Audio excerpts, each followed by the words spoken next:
Kasus perselingkuhan oknum dokter gigi berinisial P, 46, dengan pria muda berinisial RK, 27, di kota Lubuk Linggau masih menyita perhatian publik Sumsel, Kamis, 24 Juli 2025.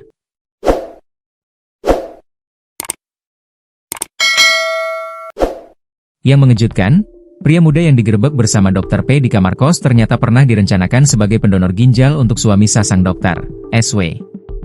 Peristiwa ini terungkap setelah SW bersama anaknya melakukan penggerebekan di sebuah kamar kos di kawasan Kelurahan Amula Rahayu, Kecamatan Lubuk Linggau Selatan 2, pada Minggu malam, 21 Juli 2025. Saat itu, SW sudah lama curiga terhadap perilaku istrinya yang sering mengaku dinas luar kota dan sulit dihubungi. Namun siapa sangka, pria yang dulu sempat datang membantu mereka saat keluarga sedang dalam kondisi darurat medis, kini menjadi orang ketiga dalam rumah tangga mereka. Berdasarkan informasi yang dihimpun Sripoku.com, hubungan antara P dan RK berawal dari niat baik RK untuk menjadi pendonor ginjal bagi SW, suami dari P, yang saat itu membutuhkan transplantasi. Namun, proses donor tersebut batal karena sejumlah alasan medis atau administratif yang tidak dijelaskan secara rinci. Setelah itu, komunikasi antara RK dan P justru semakin intens. Pertemuan demi pertemuan di luar urusan medis menjurus ke arah hubungan pribadi. Hal ini menimbulkan kecurigaan dari SW. Mereka awalnya dekat karena urusan donor ginjal, tapi sejak donor itu batal, komunikasi mereka malah makin sering. Dari situ mulai ketahuan kalau ada yang tidak beres, ujar sumber dekat keluarga yang enggan disebutkan namanya.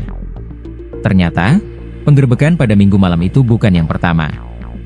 2 bulan sebelumnya, SW juga pernah memergoki keduanya. Saat itu, P sempat menangis dan berjanji bertobat, tidak akan mengulangi perbuatannya. Namun, janji itu tidak ditepati. Perselingkuhan justru berlanjut secara diam-diam. Sudah pernah ketahuan, tapi istrinya janji tidak akan ulangi. Malah ketangkap lagi di kamar kos sama anak dan suaminya sendiri, kata warga sekitar lokasi kos yang mengetahui penggerebekan malam itu. Kanit PPA Satreskrim Polres Lubuk Linggau, Ibda Kopran, membenarkan bahwa saat ini Dr. P dan RK telah diamankan untuk dimintai keterangan.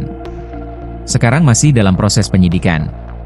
Keduanya sudah diamankan untuk pemeriksaan lebih lanjut, ujarnya, Senin, 22 Juli 2025. Sementara itu, Kapolsek Lubuk Linggau Selatan, AKP Nyoman Sutrisna, menyebut penggerebekan itu dilakukan atas laporan suami dan anak Dr. P. Penggerebekan dilakukan setelah suaminya curiga dan menemukan istrinya tinggal di kos bersama pria lain. Polisi hanya mendampingi saat penggerebekan berlangsung, ujarnya.